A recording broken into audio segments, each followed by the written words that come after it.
I love the smell of lilies. I love, if you were able to be here on Good Friday, the difference between what was this dark tomb of a room and what is today this light filled, inaccessible from God through the resurrection of Jesus Christ our Lord. On this day, there are certain things I want you to be ready for, and one of them is to receive all the blessings God has for us. And so I hope this day I'm able to help you do that. And I really am thankful that you've chosen here. Maybe it was your own choice. Maybe someone made the choice for you. I see people patting their loved ones on the shoulders and stuff. Either way, I'm glad you're here. You know why? Because today is a celebration of the greatest gift in the history of the world. The greatest gift is the resurrection of Christ our Lord.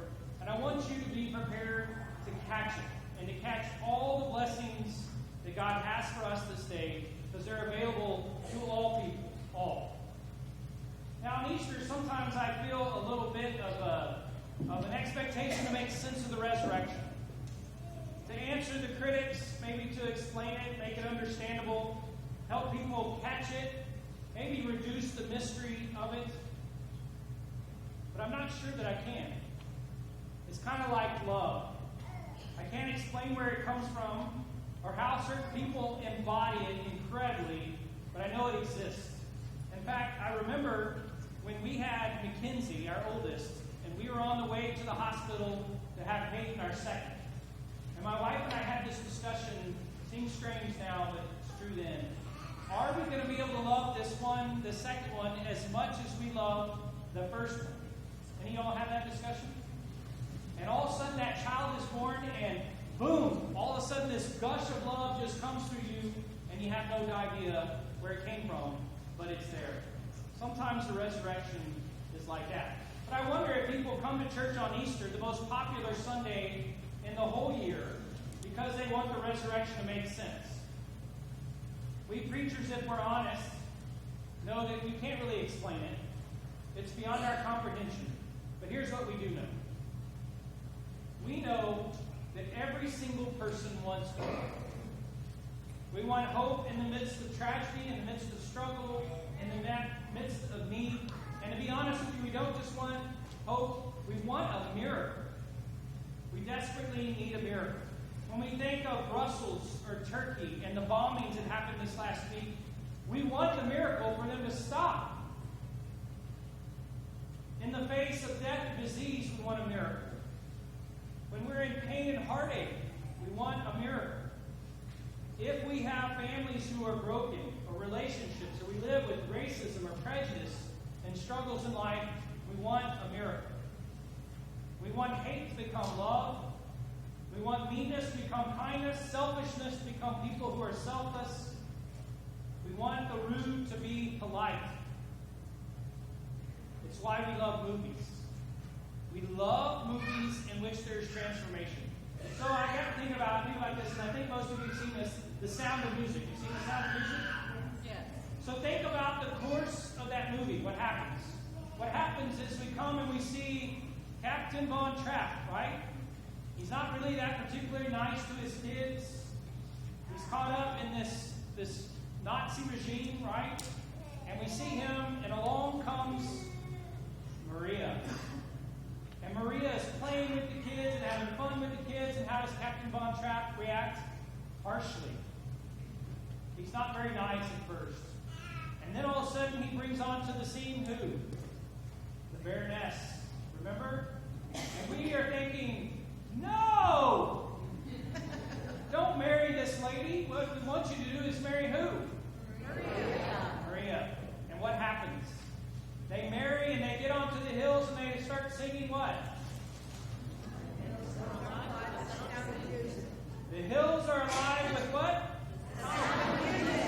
No. You know what the hills were alive with? Hope. They were this miracle and this hope that we all wanted to see, and it came true.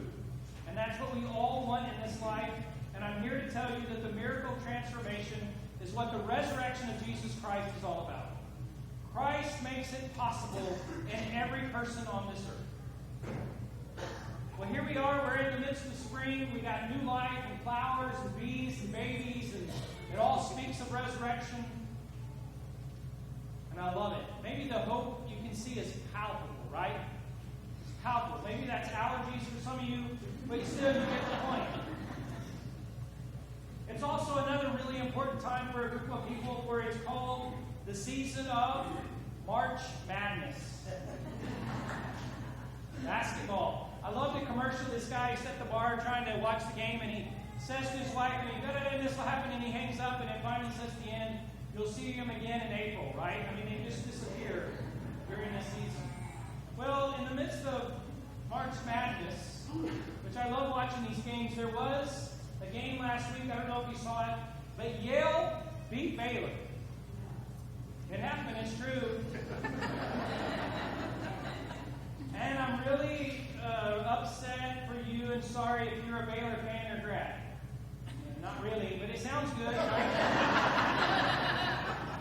I have no story if this didn't happen. So anyway, after the game, there are these press conferences. And what happens at the press conferences is a coach will come out and often 2 or 3 players, and the press gets to ask them all these questions. Well, at the Baylor one, I don't know if you saw it. If you didn't, you can go Google it. But anyway, this one reporter starts just dogging the Baylor players. And he really gets on this one guy. His name is Taurean Prince. And here's how it goes. How, the reporter asks, does Baylor get out-rebounded by Yale? And the guy who's kind of controlling the interview says, who are you addressing? And the reporter doesn't even know Taurean's name. He just says, that first guy right there. And he says, I looked at the stat sheet. You got out-rebounded 36 to 32. How does that happen? I'm just surprised that Baylor can get out-rebounded by Yale 36-32. How does Baylor get out-rebounded? And I mean, he just is rude, and you just got to watch it. To which Taurean Prince gives a very simple but true explanation. He says, rebounds? You go up and you grab the ball off the rim, and you catch it with 2 hands. And then you come down with it. And that's considered a rebound. They got more of those than we did. And that's his explanation. Sometimes we want to complicate Easter. We want to complicate the resurrection. We want to make all these things and figure all this out and make it all make sense, and I'm telling you, it doesn't make sense. It's incomprehensible. It is the gift God has given us. How was Jesus raised from the dead? I imagine those ladies that were mentioned today being interviewed. So in their interview, the reporter says, can you explain how Jesus is raised from the dead? No one can die from crucifixion and then come back to life 3 days later. They put a spear in his side, blood and water came out. We know he was dead. Can you explain to us how he was raised from the dead? And I read the explanation. You heard it. Well, we took our spices very early in the morning. We do that to prepare the body. When we got there, the stone covering the tomb was rolled away. So we went in. The tomb is empty. There's no body. Jesus is not there. Then 2 angels appeared right next to us, scaring the death out of us, right? And said, why do you look for the living among the dead? He is not here. He is risen. Resurrection. Very simple. Look in your bulletin. You'll take it out. If you'll look at the 2nd page from the Gospel of Luke, I'm going to show you something.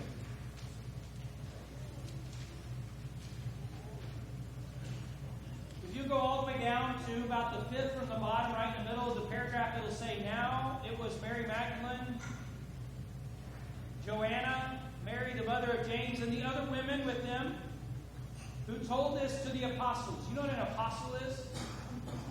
An apostle is one who's actually witnessed the resurrection of Jesus and is telling the world.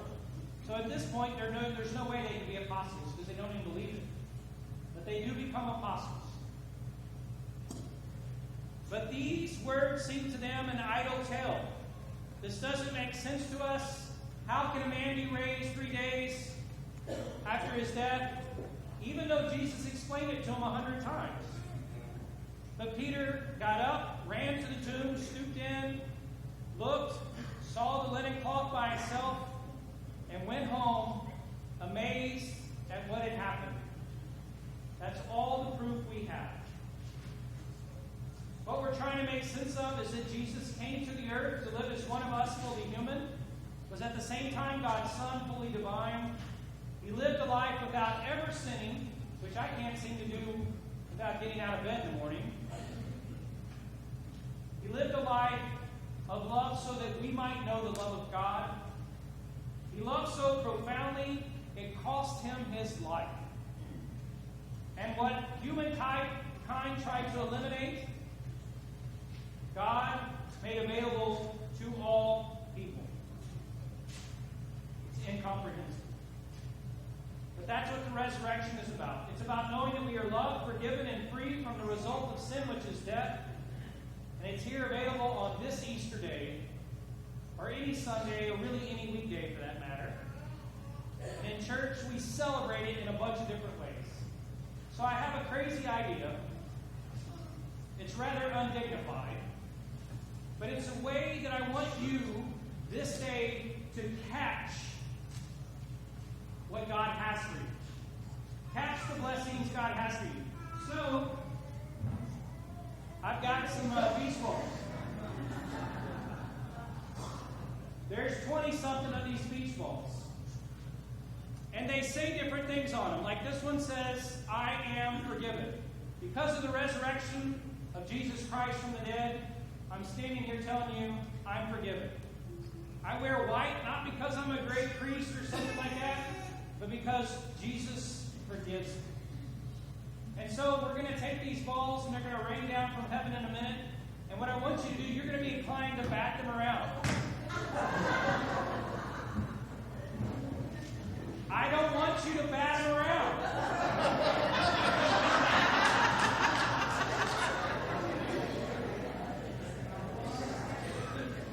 Stop. Yeah, you pick it up. Please pick it up. Stop batting around. Here's what I want you to do.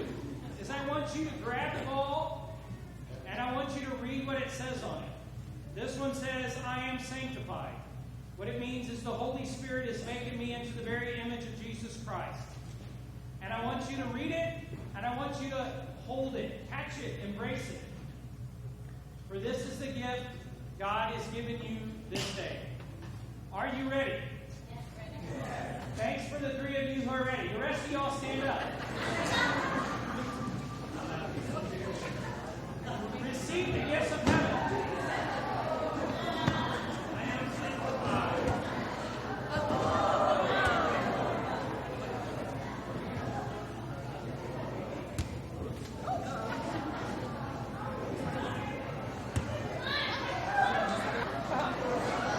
All right, you can hold the beach balls if you would. All right, if you'll hold the beach balls.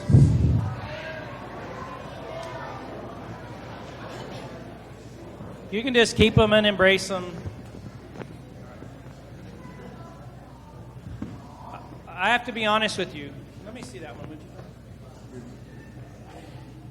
This one says, I am baptized into God's family. I'm going to be honest with you. It's not that hard. It's this easy. It's this easy if you will turn from your ways and you come to God's ways. It's that easy to accept the gifts that God has for you. And as we're going to do here in a minute in this baptism, these two, Ben and Curtis, they get today every single gift of the kingdom of heaven will belong to them this day, just as it does to anybody who is baptized. It's not that hard. Just embrace what God has for you this day.